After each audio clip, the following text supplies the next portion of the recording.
everybody. Hi everybody. Parashat Vayikra. This amazing parsha is the first parsha of the book of Vayikra, Leviticus. Last week we had the last two parashot of the book of Exodus, Sefer Shmot. The book of Vayikra starts with the word Vayikra and Parashat Vayikra. So the first parasha of each book in the Chumash starts with the parasha that carries the name of that new book. And the word Vayikra that starts the parasha, the weekly portion, has an interesting writing. The way that it's written, the aleph in the end of that word is a very small aleph. So we have letters in the Torah in a specific size, but once in a while there's a letter that is either bigger than the rest of the letters or smaller. So in this this case, it's the small aleph. And aleph is the first letter in the alphabet, the Hebrew alphabet. And when it's smaller, it actually represents a connection to the sphere of Malchut. And this aleph is here for many reasons. One of the reasons that it's so small is to show us that in order for us to really hear God, because this word Vayikra, it means, and Hashem called Moshe, Vayikra, Vayikra el Moshe. So God is calling him. So in our lives, we can get messages from other people, or Hashem is talking to us in different ways. And in order for us to really listen and hear those messages, we have to shrink ourselves. Because when we're so full of ourselves, it's very hard for us to really listen and really hear Hashem when He's talking to us, whether it's from our dreams or through other people, and different ways. The parsha talks about the korbanot, and I would like to touch briefly those. We have the korban olah. It comes against the mitzvot aseh.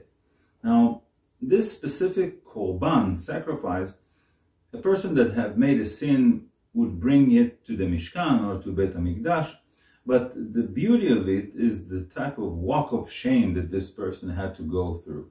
He would bring a cow or a lamb or a chicken, whatever he needs to sacrifice, and he would walk, and everybody would see the person is coming, and it's like, oh, then he made a big sin. What did he do? And he would go like this and be ashamed that everybody's looking at him. And then he would bring the korban to the Kohen, and then he would do the sacrifice. Another sacrifice we have is the minchat solet, the samolina, in Vayikra, Leviticus 2 verses 1. This is the sacrifice of the poor person, and it was considered as the highest type of sacrifice. We have many different types of sacrifices. We have animals, we have birds, we have bikurim, which is the first harvest to bring to Bet HaMikdash, to the Mishkan, tabernacle. The korban solet, the minchat solet, the shemen, the samolina and oil, a bowl of samolina, is different than the rest because you can see it in the description about the rest of the sacrifices. It says, Ki takriv mincha. A person come and bring a sacrifice.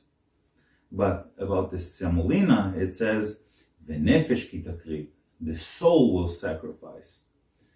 It means that a person that doesn't have money and wants to bring a present, bring a sacrifice, and he's not able to even afford a chicken, which was considered very cheap back then. He's not able to do that.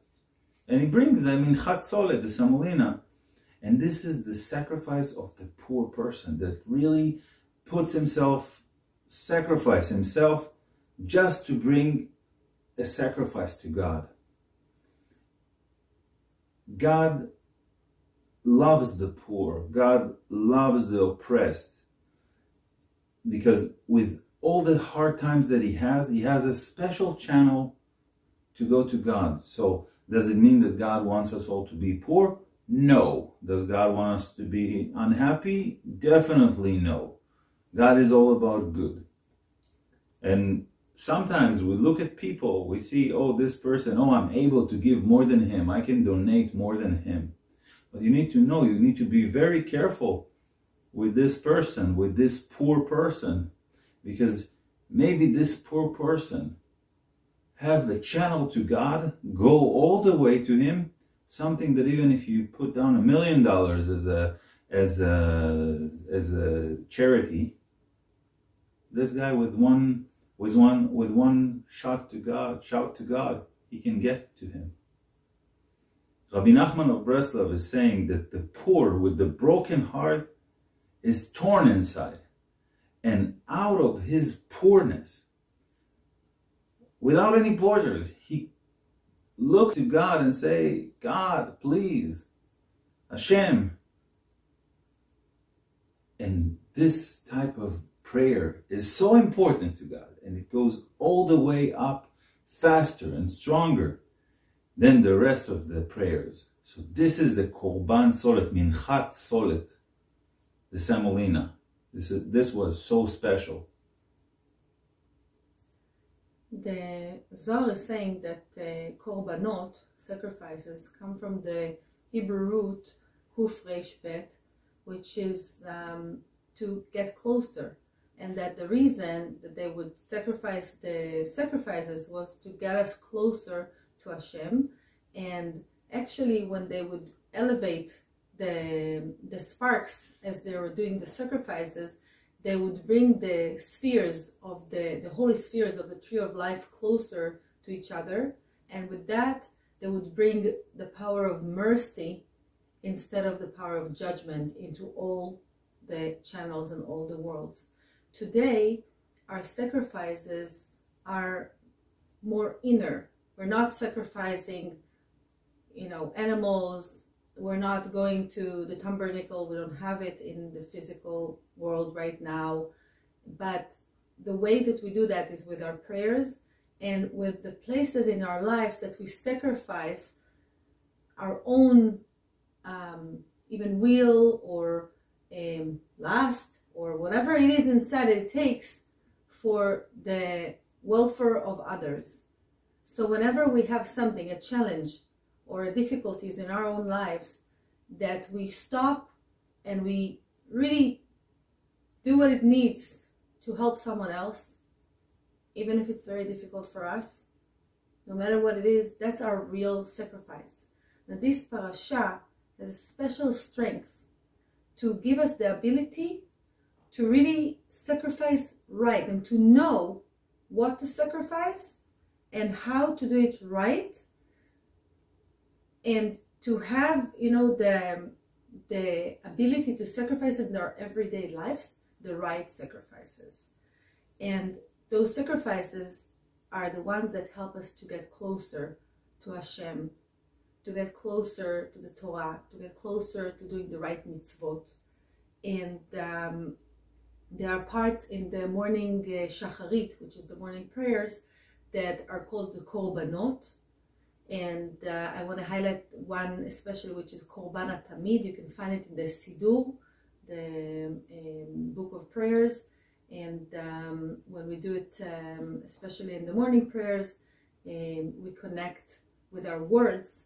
We elevate the sparks of Kedusha, of holiness, because we read about those parts in the Torah and how they would sacrifice it in the Holy Temple or before in the Mishkan. We see in this parsha that the Kohanim used to sacrifice the blood and the animal fat on the altar. In kosher food in Judaism, we're not allowed to eat or drink the blood or eat the animal fat. There's a special fat, it's called chelev, and the blood is called dam. You're not allowed to eat chelev and dam. The Torah talks about the chelev and the dam, the blood and the animal fat that the Kohanim used to put on the altar as part of their sacrifice ritual.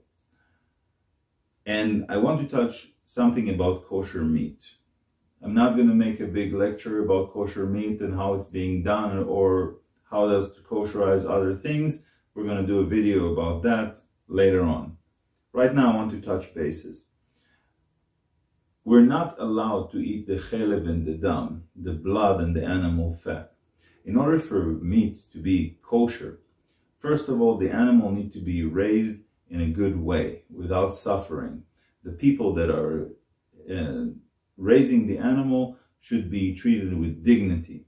The slaughter has to be by a shochet, a kosher slaughterer. A shochet is a special rabbi that learned for many, many years in order to be able to do this delicate thing, which is the slaughtering.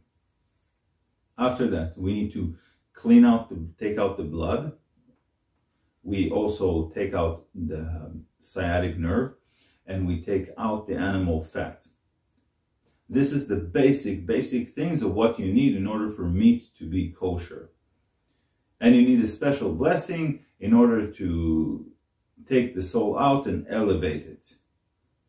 In this process, if one part of the process was not done properly, let's say you had an animal that was tortured, when you're getting this steak into your plate and you're eating it, you're taking the suffering of that animal into you. It's becoming a part of you.